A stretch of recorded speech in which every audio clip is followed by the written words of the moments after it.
It's the Ross Tucker Football Podcast. Oh, yeah, it is. But it's not just any Ross Tucker Football Podcast. It is a Finish Strong Friday. It is a Picks Friday. And it is a Winners Friday presented, of course, by DraftKings and by you guys, since you are the winners. I want winners. I want people that want to win. Ended up over the course of the day, probably getting 5 or 6 people maybe to screenshot their 5-star rating of one of the shows, which I think is great. Thank you. Brian Levesque was clearly first by a decent margin. Like shortly after we recorded the show, Brian must listen or watch right away. So kudos to you, Brian. Let me know what you want. Signed picture, signed press pass, signed football card, shout out. You can kind of get whatever you want.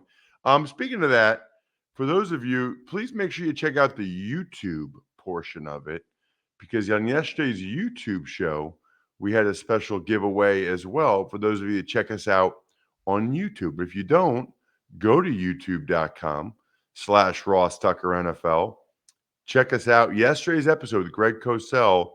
What do they call it? Like an Easter egg or something, when there's like a little thing that's YouTube only that you can check out. Speaking of YouTube shout outs, Otis Jones Jr. Otis, you're the winner. He came there to say that Joe Dolan on the Fantasy Feast cost him his fantasy championship because he told him to bench Deontay Foreman last week. But he still loves him and thinks he's the best fantasy analyst anyway. I like that, Otis. I like that. Look, nobody knew that Carolina was going to set a franchise record for rushing yards against Detroit. Nobody knew that. Otis, I appreciate the perspective. Let me know who you would like me to give the shout out to. And then the sponsor confirmation email winner, Jim Marjorie. I think I'm saying that. Marjorie. He took advantage of the offer at Simply Safe. You guys know how I feel about that one. Pretty much a no-brainer in my mind to make sure that you have the peace of mind. And if you already have it, pretty cool gift to give a loved one. Maybe it's your sibling, maybe it's your parents. The gift of feeling like they are secure. Can never go wrong with that. It's Big Show time. The Big Show. All right, Ross, we'll start with last night's game, where I hate to admit the Cowboys debuted a very flashy new uniform. I liked it, and they were able to take down the Titans backups on the road 27-13. So a couple of thoughts on that. Let's start with this. Ryan Tannehill goes on IR, which means his season's essentially over unless the Titans get to like the AFC Championship game. Programming note, the Titans will not be in the AFC Championship game. What's really wild about the game last night is they started Josh Dobbs, who they just signed off the Lions practice squad 8 days ago. They started him instead of their third-round pick, Malik Willis, who a lot of people thought could, maybe would, should go in the first round. No matter how you slice it, it's a bad look for Malik Willis. I know he's a developmental guy, and I know he's young, but he's been there since April. He was there for all the OTAs and mini camps. He was there throughout training camp. He's been there all season. He's been the number 2, or he started 3 games. Look, it might work out for Malik Willis with the Titans or in the NFL. I would not bet on that at this point. This is a really bad sign. It's kind of like Zach Wilson with the Jets. They can tell us all they want about still has a bright future, still feel good about him. But when you make moves like this, I don't have a big repository in my brain for guys that have come back from something like this to go on to become really good players. Maybe you can name 1 or 2, but it's not a lot, would be my point about Malik Willis getting benched last night for 8 days in Tennessee, Josh Dobbs. As for Dobbs, thought he did pretty well, actually. I thought he did a lot of positive things. I thought his receivers sold him out a number of times. I mean, there were drops by Burks, drops by Woods. I mean, Dobbs, I thought, had a pretty good night, but could have been even better if there weren't so many drops. And he certainly played a lot better than what we had seen from Malik Willis. Now, in fairness, this is Dobbs' like 6th year in the NFL, but it's also only his 8th day in Tennessee. So we'll see, but at a minimum, it's really clear that Malik Willis has a long way to go. And the question, I guess, is when's the last time someone that we all say has that long a way to go goes that long away? Some other items of note, Micah Parsons had a huge club on his hand, still makes a bunch of plays. I don't know about the stats, but he definitely pressured and hit the quarterback a bunch last night, recovered a fumble. He's not going to win the Defensive Player of the Year award. Nick Bosa is. I guess I still think if you asked every D coordinator in the NFL if they could only have one defensive player for next year or the next 10 years, I still think it'd probably be number 11 because of everything you can do with him. I thought Malik Davis showed a little juice for the Cowboys. Maybe gave the Cowboys something to think about with Tony Pollard becoming a free agent. Davis showing some serious juice at times for the Cowboys. Similar player, actually, I think, to Tony Pollard. It's interesting, Jack, that you really liked what they're calling the Cowboys' Arctic white helmets. I guess I liked them. I don't know. You know, their helmet is just so iconic. As long as they keep the star on the side of the helmet, I'm okay with it because it's just so iconic, right? I mean, it's up there with the NY of the Yankees as like the two most iconic symbols in American professional sports. So you got to keep the star on the side of the helmet, and they did. I don't know. I think with the white uniforms, it looked pretty good, I guess. I'm more of a traditionalist, I suppose. The Cowboys' sloppy turnovers in the first half. I mean, they like fumbled a snap between Dak and Biotish. Biotish ended up getting hurt. Then Hendershot bobbled a ball like 3 times into Kevin Byard's hands for 1 interception. And then another interception, he just made a good break on a ball as a poor throw and read by Dak. But I don't know. I mean, only really one of those turnovers was definitely on Dak. Titans had a shot here, man. I mean, it was 17-13. Way too many penalties for the Titans, especially on defense. Didn't really give them a chance to finish the deal. T.Y. Hilton, by the way, what a signing by the Cowboys. Made the huge play against the Eagles. Made a bunch of plays last night. Boy, there's going to be some other teams that are going to wish they had signed him. He is going to be a factor for them in the playoffs. Kudos to the Cowboys for identifying T.Y. He's certainly doing a heck of a lot more for them right now than Odell Beckham Jr. would be doing. Speaking of that, why don't you do a heck of a lot more for yourself than a lot of you have probably been doing? You know, I'm pretty passionate about fitness, really into Peloton. You know about the bikes. Look, you see all the other guys, Orlovsky and Booger and people always tweeting about their Peloton rides, but they get a lot more than that. Treadmill. My wife's more of a treadmill person than a bike. She likes that. Tons of other classes like yoga. They do strength training, interval training. It's awesome. I've told you guys this all week, but what I really love about them is 2 things. The instructors. Well, 3 things. The instructors are awesome, and some people like specific instructors, and that's cool. You can stick with them. It's on-demand classes. So they have some live classes, but they also have on-demand. So like if you want to do a 12-minute walk tonight at 8 o'clock, you can do a 12-minute walk tonight at 8 o'clock. And then the music is awesome. So my wife, those are the keys for my wife. I can just tell you right now, if you're like my wife, she does it at night when she wants to. She does it for the exact length she wants to do it. She can find a class, and she loves the music. It's awesome. Try Peloton risk-free with a 30-day home trial. It's new members only. Not available in remote locations.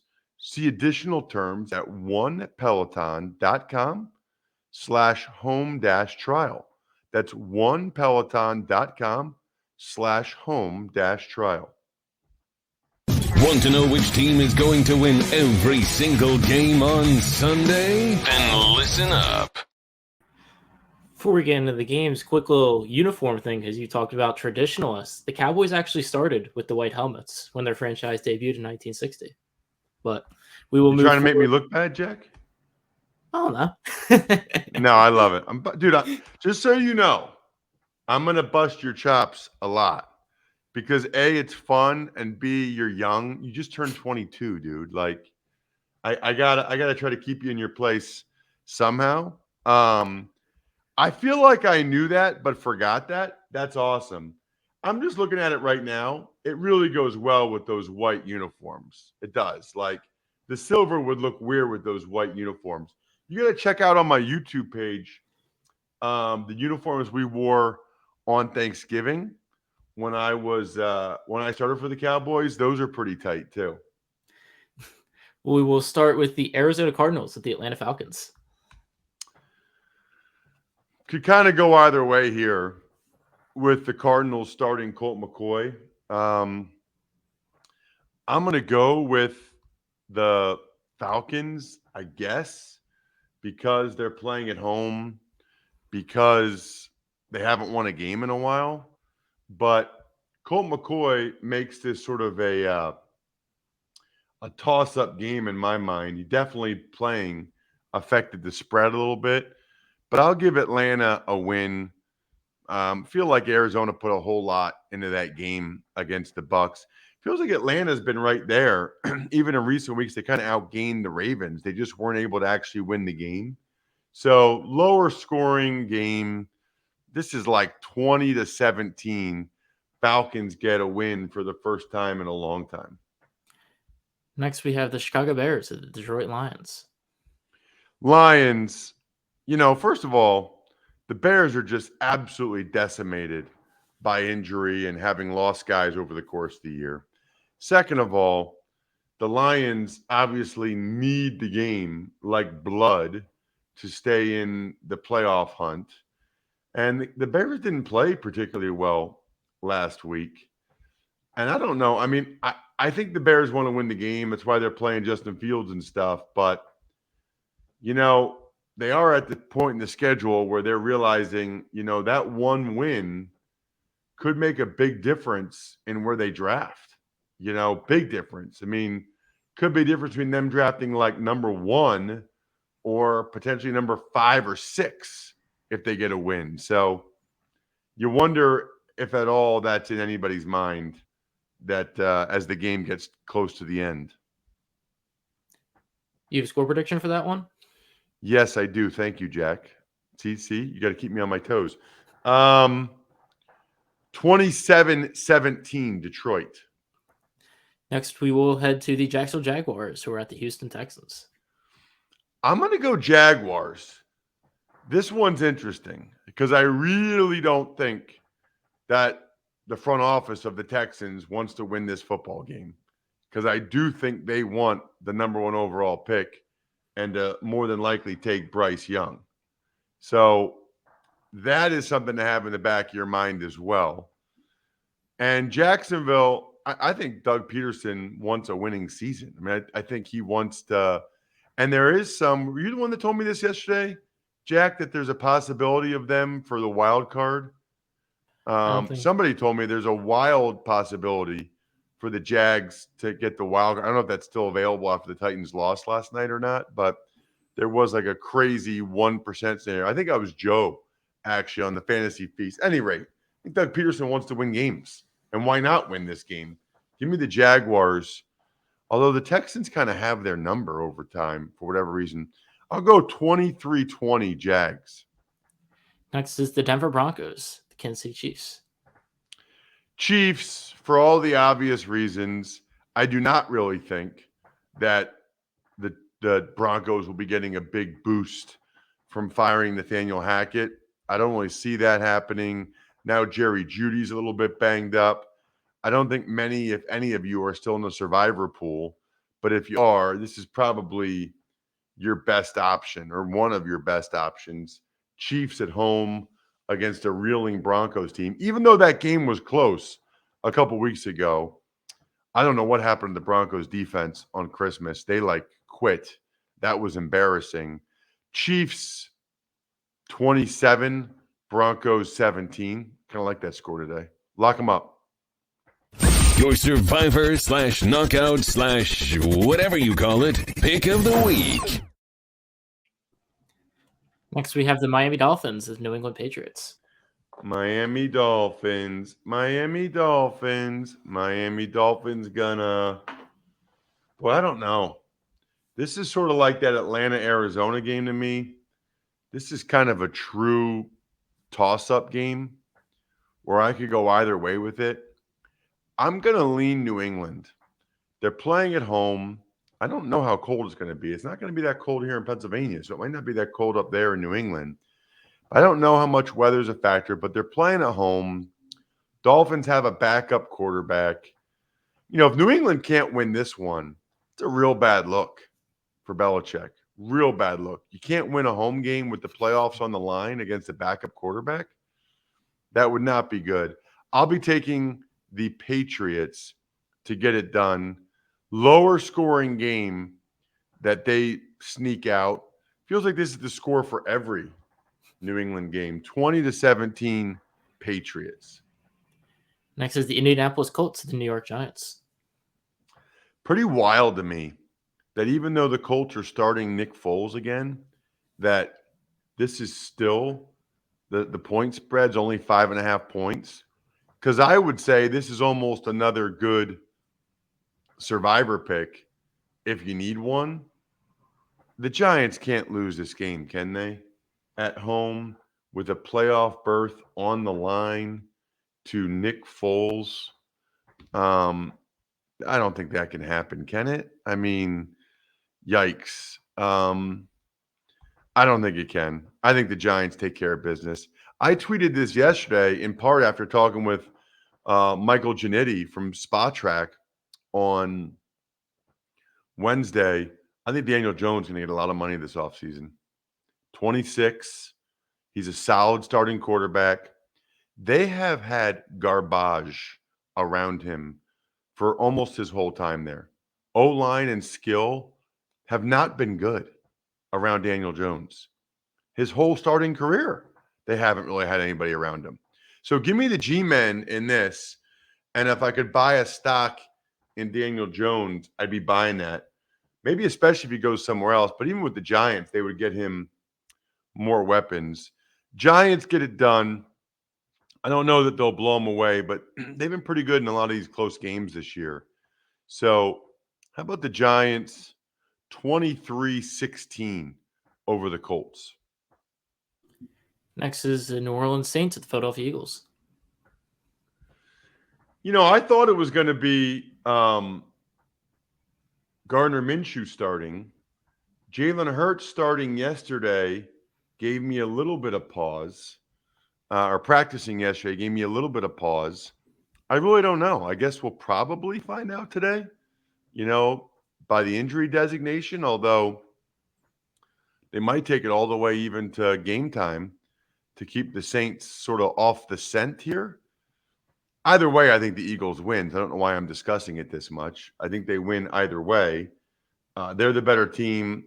Now, they are a little bit banged up with no Lane Johnson, no Avonte Maddox, but I think they're very cognizant of how much they don't want it to come down to a one-game scenario next week. They want to lock this stuff up. So Saints defense has been playing well, though. This feels like 23-17 Eagles. The Carolina Panthers are at the Tampa Bay Buccaneers. Ooh, man. I could go either way for this one. It's so funny. I don't know what their record is against the spread this year. It's just really hard to pick against Brady. It just is. Close game. You think it's going to come down to the end. Am I really picking Sam Darnold over Tom Brady in a close game late? No. No, I am not. I'm very tempted to. If Carolina can run the ball effectively, they'll win it. But I just can't do it. I cannot physically do it. 19-16 Bucks. Cleveland Browns are at the Washington Commanders.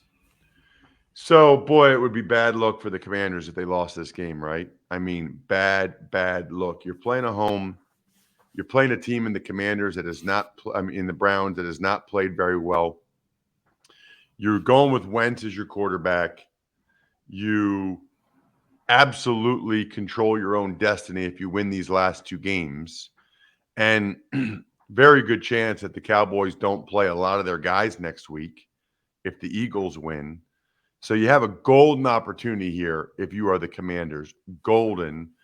That I think they take advantage of. I think they win this game against the Browns.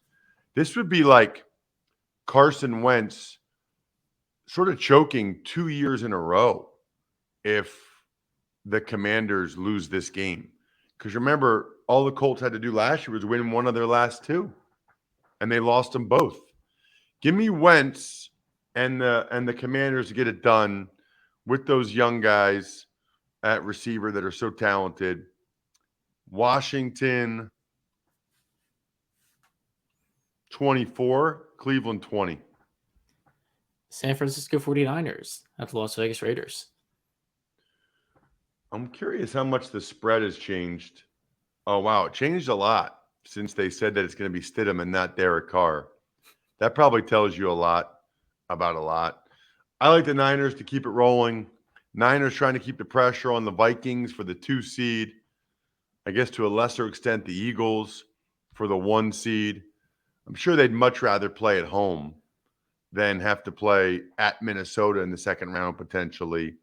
Niners, I think they're going to dominate the Raiders. I think this could be one you lock up. I think this is 27-10 Niners. Embarrass the Raiders at home. Lock them up. Your survivor / knockout / whatever you call it, pick of the week. Next is the New York Jets, Seattle Seahawks. Wow, I didn't realize the Jets were favored. I thought I was going to be taking an underdog here. I like the Jets. I think Mike White gives them a boost in multiple ways. On the field, with the way he performs, obviously, but then just psychologically. I just think that the Jets feel better when they take the field, when Mike White is their quarterback. And I think they're going to go out there and keep alive their slimmer playoff hopes and get this win. Give me Mike White and the gang. Seahawks have not been playing well. I'm going to say their defense was better last week, though. About 24-20 Jets. The Minnesota Vikings are at the Green Bay Packers. Ooh, this one, I'm going to go the Packers because they've been playing well. And obviously, they're still playing for a playoff berth. But this is another kind of toss-up game. But I'll take the Packers. You know, the Vikings are still, obviously, they always like to beat the Packers. But also, they're trying to keep that number 2 seed.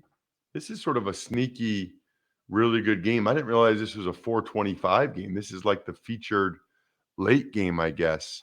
That's cool. That'll be a cool featured late game on New Year's Day. Packers, this feels like there will be some points. I think this is, and I think Aaron Rodgers has a big game. 31-28 Packers. Fun game. The Los Angeles Rams are at the Los Angeles Chargers. I guess I don't know if you even consider that not. That's like New York at New York. Chargers are the home team, which just means that the suites and the seats are for Chargers season ticket holders and not the Rams. It's the same stadium. I think the Rams, they each have their own locker room, so the Rams still get to use their own locker room. I'll take the Chargers, although, boy, I'm tempted to take the Rams. In fact, you know what? I am going to take the Rams. I think the Chargers are on, although is Joey Bosa playing? That kind of makes me They want. I think activated him. I don't know if they said anything other than it doesn't mean he's playing in the game. Chargers are playing well. They want to beat their. I'm going to take the Rams. I'm going to go with the big upset here. I think the Chargers have a little bit of a letdown after playing on Monday night, after clinching a playoff berth for the first time since 2018. Rams are playing well. Give me Baker and the boys. And let's go 24-20 Baker and the boys. Big upset. Let the doggies out. Ross's Underdog of the Week. Who let the dogs out? Next, we have the Pittsburgh Steelers at the Baltimore Ravens. I'm going with Pittsburgh. I like the way the Steelers are playing. The Ravens cannot throw the ball with Tyler Huntley. They cannot really score. I know they ran over the Steelers last time. I can almost assure you that won't happen this time. That would shock me. I like the way Pickett's playing. The only reason why they lost to the Ravens was Trubisky throwing all those picks. Give me the Steelers. Back-to-back upsets here. I think the Pittsburgh Steelers get to 8-8. Maybe finish this thing off with a winning record. 8-8 on Sunday Night Football over the Baltimore Ravens, who miss on another pretty big opportunity. How about this? 16-13 Steelers. We will wrap things up. Is that underdog? We did say let the doggies out. We have a thing I didn't here. say it, but doggies, yep. Ross's Underdog of the Week. Who let the dogs out? Now we will wrap things up. Monday Night Football, the highlighted game, the Buffalo Bills at the Cincinnati Bengals. Incredible game. Honestly, I don't know how you don't go with the Bengals at home here. They've been on a roll. They're playing very well. Feels like the Bills are getting a little bit healthier for this one. Now, listen, Josh Allen could certainly come out and be Superman and play awesome, and the Bills win. But a lot on the line for the Bengals to make sure they win the division, to have a chance at the number 1 seed. Whereas, and the Bills too, trust me, they want to play home games in Orchard Park. This is a vital game for them. But I guess with this game being in Cincinnati, you got a little more faith in the Bengals. So I'll take Burrow and the boys in a awesome 27-24 game. And evidently the Bengals are underdogs at home. That doesn't make a whole lot of sense to me. So we're going back to back to back doggies. Ross's Underdog of the Week. Who let the dogs out? Please make sure you check out Pizza Boy Brewing, delicious, Sporticulture, HumanHeadNYC.com, SteakhouseSports.com, Go-Bangles.com, Evergreen Economics, Vision Comics with an X, BackOfficeScheduler.com, and of course, what I think is the best gift you can give anyone, especially a loved one, a story all about them from myfrontpagestory.com, the gift that keeps on giving. Speaking of that, RT Media Podcast Network is the gift that keeps on giving. We got all kinds of podcasts for you this week, both Fantasy Feast podcasts, Even Money, College Draft, Andrew's Best of, Business of Sports, a lot there for you. Check them all out. We'll be back bright and early Monday. Have an awesome New Year's. Have a safe and happy New Year. I think we're done here.